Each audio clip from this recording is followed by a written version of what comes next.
ರಾಯಚೂರು ಜಿಲ್ಲೆಯ ಸಿರವಾರ ತಾಲೂಕಿನ ಕ್ರಿಮಿನಾಶಕ ಸಿಂಪರಣೆಯಿಂದ ಮೆಣಸಿನಕಾಯಿ ಬೆಳೆ ಹಾನಿಯಾಗಿದ್ದು, ಪರಿಹಾರ ನೀಡಲು ನಿರಾಕರಿಸಿದ ಕಂಪನಿಯ ವಿತರಕರನ್ನ ಕೂಡಿ ಹಾಕಿ ನಂತರ ಖರೀದಿಸಿದ ಕ್ರಿಮಿನಾಶಕ ಅಂಗಡಿಗೆ ಬೀಗ ಹಾಕಿ ರೈತರು ಪ್ರತಿಭಟನೆ ನಡೆಸಿದ ಘಟನೆ ಸಿರಿವಾರ ತಾಲೂಕಿನ ಜಕ್ಕಲದಿನ್ನಿ ಗ್ರಾಮದಲ್ಲಿ ಜರುಗಿದೆ. ತಾಲೂಕಿನ ಜಕ್ಕಲದಿನ್ನಿ ಗ್ರಾಮದ ರೈತ ರಾಜಪ್ಪ ಮಹಾದೇವಪ್ಪ ಅವರು ಗಣದಿನ್ನಿ ವ್ಯಾಪ್ತಿಯ 6 ಎಕರೆ ಜಮೀನಿನಲ್ಲಿ ಬೆಳೆದ ಮೆಣಸಿನಕಾಯಿ ಬೆಳೆಗೆ ಜಕ್ಕಲದಿನ್ನಿ ಗ್ರಾಮದಲ್ಲಿನ ಶ್ರೀ ಶರಣಬಸವ ಟ್ರೇಡರ್ಸ್ನಲ್ಲಿ ಇಂಡೋ ಗಲ್ಫ್ ಕಂಪನಿಯ ಜನ್ನಾತ ಹೆಸರಿನ ಕ್ರಿಮಿನಾಶಕ ಸಿಂಪಡಿಸಿದ್ರು. ಕ್ರಿಮಿನಾಶಕ ಸಿಂಪಡಿಸಿದ ನಂತರ ಬೆಳೆ ಸಂಪೂರ್ಣ ಸುಟ್ಟು ನಾಶವಾಗಿ ರೈತನಿಗೆ 12 ಲಕ್ಷ ರೂಪಾಯಿ ನಷ್ಟವಾಗಿದೆ ಎನ್ನಲಾಗಿದೆ. ಗ್ರಾಮದ ರೈತರು ಈ ಬಗ್ಗೆ ಕೃಷಿ ಮತ್ತು ತೋಟಗಾರಿಕೆ ಇಲಾಖೆಯ ಅಧಿಕಾರಿಗಳಿಗೆ ದೂರು ನೀಡಿದ್ದರಿಂದ ಅಧಿಕಾರಿಗಳು ಪರೀಕ್ಷೆಗಾಗಿ ಪ್ರಯೋಗಾಲಯಕ್ಕೆ ಕಳುಹಿಸಿ ವರದಿ ಬಂದ ನಂತರ ಕ್ರಮ ಕೈಗೊಳ್ಳುವುದಾಗಿ ತಿಳಿಸಿದ್ರು. ನಂತರ ರೈತ ಇಂಡೋ ಗಲ್ಫ್ ಕಂಪನಿಯ ಅಧಿಕಾರಿಗಳ ಗಮನಕ್ಕೆ ತಂದು ಪರಿಹಾರ ನೀಡುವಂತೆ ಹೇಳಿದ್ರು. ಆದರೆ ಅವರು ತಪ್ಪಾಗಿ ಸಿಂಪಡಣೆ ಮಾಡಿದ್ದರಿಂದ ಈ ರೀತಿ ಆಗಿದೆ, ಪರಿಹಾರ ನೀಡಲು ಸಾಧ್ಯವಿಲ್ಲ ಎಂದು ಜಾರಿದ್ರು. ಇಂಡೋ ಗಲ್ಫ್ ಕಂಪನಿಯ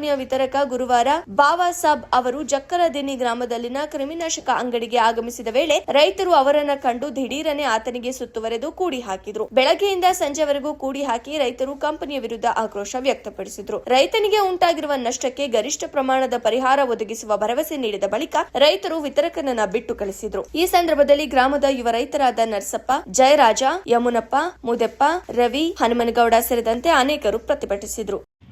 ಎಂಟ್ರಿಕಲ್ ಅಂತೇಳಿ ಕೊಟ್ಟರು ನಮಗೆ. ಕೊಟ್ಟು ಕೇಸಿ ಇದ್ರಾಗೆಲ್ಲ ಪೂರ್ತಿ ಕಸದ ಎಣ್ಣೆ ಎಲ್ಲ ಮಿಕ್ಸ್ ಐತೆ. ಒಟ್ಟು ಬೆಳೆ ಅಂತ ಈ ಥರ ಒಣಗೋಗೈತೆ. ಜಾಜ ಒಡೆದು 5 ದಿನದಾಗ ಜಾಜ ಕಲಸ್ ನಾಶ ಆಗಿಬಿಡ್ತು ಹೊಲ. ಮತ್ತೆ ಅದ್ರ ಮ್ಯಾಗ ಇನ್ನೂ ಒಂದು ಹೊಡೆದು ಚೊಲೋ ಬರ್ತು ನೋಡಿ ಅಂತ ಹೇಳಿದ್ರು. ಒಂದರ ಕೊಟ್ಟರು ಹೊಡೆದ್ವಿ. ಇದು ಇಂಡೋಗಲ್ಫ್ ಕಂಪನಿ ಭಾರಿ ವಿಷಕಾರಿ, ರೈತರಿಗೆಲ್ಲ ಮೋಸ ಮಾಡಿ ಭಾಳಷ್ಟು ರೈತರಿಗೆ ಗೊತ್ತು ಆತ್ಮಹತ್ಯೆ ಮಾಡ್ಕೊಂಬ ಪರಿಸ್ಥಿತಿ ಬಂದದ. ಆಗ ಆಲ್ರೆಡಿ ಒಬ್ಬತ್ತ ಅಡ್ಮಿಟ್ ಆಗ್ಯಾನ ದವಾಖಾನೆಗೆ, ಆಸ್ಪತ್ರೆಗೆ ಅಡ್ಮಿಟ್ ಆಗ್ಯಾನ. ಮತ್ತು ಇವರು ಸಾಬ್ರು ಕೊಟ್ಟಿದ್ರು ಆ ಕಂಪ್ನಿಯಾಗ ದುಡಿಯೋರು. ಇವ್ರು ಒಳ್ಳೆ ಪ್ರಾಜೆಕ್ಟ್ ಅಂತೇಳಿ ಇವ್ರು ಕೊಟ್ಟಾರ. ಇವ್ರು ಮಾತು ನೆಂದು ನಾವು ಹೊಡೆದ್ವಿ. ಈಗ ನಮ್ಗೆ ಹಿಂಗೆ ಮೋಸ ಆಗೈತೆ. ಇದಕ್ಕೆ ಪರಿಹಾರ ಏನು ಮಾಡ್ಬೇಕು, ಏನಿಲ್ಲ ಸಾಯಂಗಿಲ್ಲ ಅಂದರು. ಮತ್ತೆ ಅವ್ರು ಓಡಿಸಿದ್ರು. ಮತ್ತೆ ಇನ್ನೂ ಒಂದು ಹೊಲನು ಚೆಕ್ ಮಾಡಿಸಿದ್ರು, ನಮ್ಮ ಎಣ್ಣೆ ಸಾಯಂಗಿಲ್ಲ ಅಂತೇಳಿ. ಇದು ಪೌಡ್ರ್ ಚೊಲೋ ಕೆಲಸ ಮಾಡ್ತದೆ, ನೀವು ಹೆಂಗೆ ಹೇಳ್ತಾರೆ ಅಂದ್ರೆ. ಮತ್ತೆ ಇನ್ನೊಬ್ಬ ಬಾಜ ಇತ್ತ ಚೊಲೋ ಹೊಲ ಅದನ್ನು ಸತ್ತು ಹೋಗಿಬಿಡೋದು. ಹೇಳ್ರಿ ಅವ್ರು ಇಲ್ಲ ಯಾರು ನೋಡ್ರಿ, ಕೇಳ್ರಿ ಸಾಬ್ರು ಎಲ್ಲ ಜಳ ಈಗ ಇವ್ರು ಇಲ್ಲ ಯಾರು ನೋಡ್ರಿ. ಅವ್ರ ಮುಖಾಂತರನೇ ಇದು ತಗೊಂಡೋಗಿ ಚೊಲೋ ಹೊಲಕ್ಕೆ ಓಡಿಸಿದೀವಿ. ಮತ್ತೆ ಹೆಂಗ್ ಸಾಯ್ತು ಅಂದ ಅದಕ್ಕೆ ಅವನು ಒಣಿಗೋಗೈತಿ. ಯಾರು ಮೋಸ ಮಾಡಿ ನಾವೀಗ ಮತ್ತೆ ಒಣಿಗೋಗೈತಿ. ಇವ್ರನ್ನ ಕೇಳ್ರಿ ನೀವು ಬೇಕಿದ್ರೆ. ಈ ಕಡೆ ಸಿರಿವಾರ ಅಲ್ಲಿ ಹೋಗ್ಯದ. ಈ ಎಣ್ಣೆ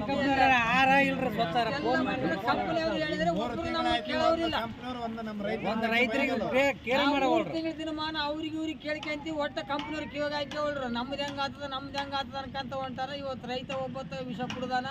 ಆಗ ಆಲ್ರೆಡಿ ಆಸ್ಪತ್ರೆಗೆ ಅಡ್ಮಿಟ್ ಆನ. ಈಗ ನಾವು ಸಹಾಯ ಪರಿಸ್ಥಿತಿಗೆ ಈಗ ನಮ್ಮದು ಇಳಿ ವಯಸ್ಸು ಐತೆ. ಅವ್ರ ಹೆಸರು ಬರ್ದಿಟ್ಟು ಕೇಸಿ ನಾವು ಆತ್ಮಹತ್ಯೆ ಮಾಡ್ಕೊಂಡ್ ಪರಿಸ್ಥಿತಿ ಆತ್ಮಹತ್ಯೆ ಮಾಡ್ಕೊಂಬದ್ ಗ್ಯಾರಂಟಿ ನಂಬೋದು. ಮುಂದಿನ ಸರ್ಕಾರ ಹೊಣೆ ಆಗ್ತದ, ಏನು ಕಂಪನಿ ಹೊಣೆ ಆಗ್ತದ, ನಮ್ಗೆ ಏನಾಗ್ತದ.